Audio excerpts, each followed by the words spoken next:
Hello everyone, good evening and welcome to Roma Theory as Roma reportedly enter the race to sign Chalobah in January potentially as a defender. As a new defender, we definitely need that defender. In this live stream, I'm also going to speak about transfer plans and how some decisions which we will make in future transfer windows are heavily linked with Lukaku, because we all know that the big objective this summer in the transfer window will obviously be to try and keep Lukaku. He's had this start of the season in a phenomenal way. He's scoring in every game he's playing. We needed such a striker. So we definitely need to try and reserve some budget, some attention and some decision making towards this. Because if he continues playing like this, Chelsea obviously will not allow discounts because they want to monetize as much as possible. And second of all, if he continues playing like this, the competition will grow. The very big thing around Lukaku and big deals is Champions League football. That's the priority, and we'll see if we do achieve it this season. But yeah, I mean, Roma have reportedly entered talks to sign Chalobah. I like this player. I like this type of potential signing. As much as a player like Eric Dier would bring mentality to a football team, to this football team, I don't think he's the player we need. I've said it in the specific Dier live stream, but I just don't think he is the suitable player that this team needs right now. And second of all, I've already said it last time, I don't think it's a sustainable financial transfer operation. A very important thing to understand here is, I'm all for, obviously, if the manager asks for a player, the manager needs to get the player. But it does depend on what player that player is. You know, if it's Eric Dier, I think we can get around it with another player. And most importantly, in a hypothetical case where Mourinho's not our manager next season, and we sign Eric Dier in January, which nobody else will want, and he's a specific request from Jose, what do we do with him? You know, what do we do with the money we spend for him? Even though he's a free agent, he is coming from the Premier League, and we all know that Premier League players earn double, triple, quadruple the amount of what Serie A players earn. And that's not sustainable because our FFP sanctions target the players, the values, how much we spend, the amortization and all of that, so it wouldn't help. And second of all, for the use of the player, if next season our manager won't be Mourinho, what do we do with him? So I would much rather spend the money on a young player like Chalobah, who's got potentials, who can become a top-class defender and is coming from a top-class team, who's living a tough moment, we can't hide that. Chelsea's not been Chelsea over these past 2 seasons, but they've started a new project, young player project, young philosophy, new manager. They're starting to grind some results, and I think, look, in the long term, they will benefit from this project. It's impossible to see Chelsea fruit at time of speaking. You know, their team has an average age of, 20 years old. But in the long term, they will have a very good project. And it is actually surprising that they're allowing a player like Chalobah leave, because he's young, he can be and can become a leader of Chelsea's defence. But, you know, from what I've gathered, Chelsea isn't massively onto him. Similar. Look, we can compare this to Tammy. He was a young player, could have become one of their big strikers, came from the academy, that Chelsea fanboy striker, but Chelsea weren't really into him, and they loaned him. They sold him to Roma with a what was it? A release clause? Not a release clause. What's that called? Buyback clause. So yeah, they're not massively into him. Maybe he doesn't fit in their project. I think he would massively benefit in a team like Roma. We have seen how much a player who Chelsea didn't retain massive, like Tammy, came in a new league, in a new team, new football culture. In his first season, Tammy looked incredible. And I think Chalobah can do and have the same impact. You know, new experience in a team which is starting to build a young player profile team, as confirmed by the CEO, Lina Soluku, in an interview a few days ago. You know, she's stressed how much Roma is trying to build. Sanctions don't allow it. fitness of players doesn't allow it. But in the long term, when these FFP sanctions will be out of the way, the project of this team will be young player profiles and all of that, especially with the good academy team that we have. So, yeah, this is the type of signing we need in January to reinforce that defence. And if you ask me, we need a replacement for Ibanez. Chalobah is way more of a similar player to Ibanez than what a potential Eric Dier would be. In terms of age, in terms of speed, and to be honest with you, in terms of defensive abilities as well.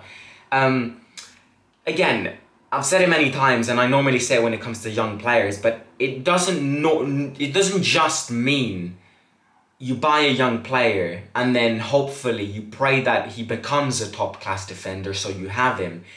For a team like Roma, buying a young player, it brings a lot of financial benefits as well, in case you want to resell him in the future. Obviously, it won't be easy. The race is open, a lot of teams in it. It's always hard to negotiate with a massive Premier League side, financial side like Chelsea, who's got, you know, who has spent billions of money in these past transfer windows. It's never easy. We managed to convince them for a Lukaku loan move this summer, so it's not impossible to negotiate with them. But it's always a pain in the ass to negotiate when you're an Italian side and negotiating with English sides. We've seen it this summer with Lukaku. You know, Chelsea weren't opening up, Chelsea were opening up, Chelsea weren't opening up. It took the entire Roma ownership fly directly to London to convince them. We've seen it with West Ham and Scamacca. They were not accepting that loan move. And then Atalanta came with a higher offer and they got him. Premier League sides are always a pain in the ass. It's going to be a complicated move. But I think this team would really benefit with a young defender to grow, to add to the experience of, you know, Smalling, Mancini and these players. We need a young defender. And another reason why I want Chalobah, it kind of links with Lukaku. You know, the more we add layers to our bond with Chelsea, the more we negotiate with them, the more Todd Bowley and Dan Fredkin build that football relationship. Oh, I give you money to buy a player, or you give me money to buy one of my players. Or you gave Tammy to me, if you want you can buy him back. Or you loaned Lukaku to me, now I'm going to try and buy him permanently from you. The more we reinforce this, you know, this exchange of relationships between us and Chelsea, the higher the chances of a little discount that Chelsea will potentially have on the Lukaku offer. Chelsea has said it. Whoever wants to buy Lukaku at the end of the season needs to pay 42 million euros, 37 million pounds. But, you know, having a good relationship might lower that offer by 2-3 million. And if you're Roma, you would definitely love that. So in terms of that, I think it's a positive move. Now, obviously, we've spoken about him. He's a physical defender, fast defender, very good in the air. The few Chelsea games that I watched last year and 2 years ago, he scored quite a few goals with his head. So, not a bad defender. I think he fulfills the criteria. Also, if you want to move back to 4 defenders, he could come handy in terms of that. But, you know, in terms of kind of zooming out of specific deals, reportedly we have entered this race to sign Chalobah. But, you know, zooming out, transfer plans this January and transfer plans in June. Transfer plans in January, I think we don't need to massively add layers to this team, apart from a defender. Even though Kumbulla will be back from his injury, always better to have another one. We're seeing this now. You know, the second Smalling and Llorente get injured, you're going to play Cristante in the back. So, the more defenders we have, the vaster the choice, the better. So, definitely a defender. Don't care if it's on loan or not. We definitely need a defender. And Chalobah would be perfect. I would massively rate a potential move. And the most important, even more important than a defender, it's the goalkeeper. Now, we need a goalkeeper in January. We need a goalkeeper in January because Rui Patricio is costing us too many points. He's lost the confidence, and our defence also lost confidence, which results in him saving less. it's just that math equation which you can't solve. The only way to solve it is either have the balls to promote Zvilar in the first team, as first goalkeeper, which I think is a big risk, because as much as, yes, he's kept the clean sheet against Servette, I don't rate Zvilar much. And the only way to solve this no great goalkeeper equation is buying a new one. But this is the operation which requires more money. Goalkeeper needs to be a goalkeeper which we will have in 5 years' time. You know, a goalkeeper move can't be a loan move. It can't be an old player, because goalkeepers need to be agile. It needs to be a player which we need to get permanently, and it's going to be a long-term signing. Meaning that can't be too old, because we need him for a lot. There are a lot of interesting goalkeepers which fulfill this. There are a lot of goalkeepers that we're interested in and could be perfect names in this league.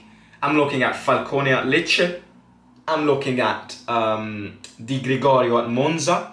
I'm looking at a lot of these young goalkeepers which are outstanding goalkeepers in this league, and with a better goalkeeper in goal, a lot of the points that we've lost in these few starting game weeks, we would not have lost. So goalkeeper is a massive exclamation mark in January. I think it would be a very big mistake not buying a goalkeeper in January and continuing until the very end of the season with Rui Patricio in goal. I think it's too much of a liability, and we're not in a position to risk liabilities at this stage. We desperately need Champions League football. And if the goalkeeper is costing us too many points, he needs to be cleared out, regardless of whether the manager loves him or not. It's a very delicate position. He needs to be replaced very, very well.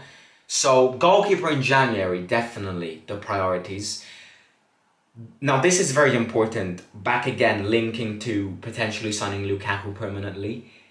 You know how this summer we were linked with Marcos Leonardo, and that there were rumours that we've blocked Marcos Leonardo for January, and maybe Santos would decrease the offer and let him come in January. Now, it is very important to not buy Marcos Leonardo in January. It is vital for us and our chances of keeping Lukaku at the end of the season. We cannot sign Marcos Leonardo in January.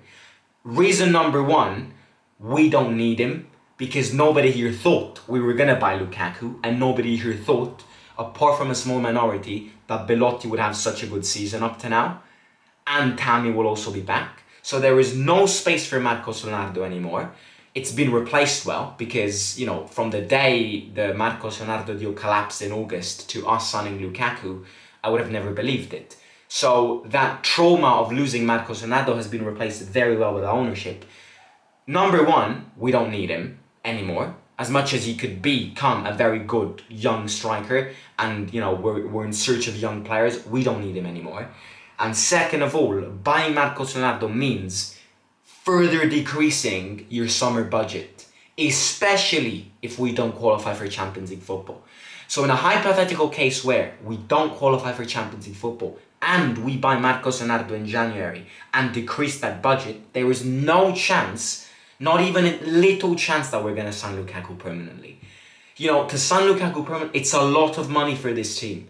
So the options are, we either get Champions League football and water down and make it easier to buy him. Number two, we save money and avoid buying unnecessary players. And third of all, Tammy, swap deal, something like that.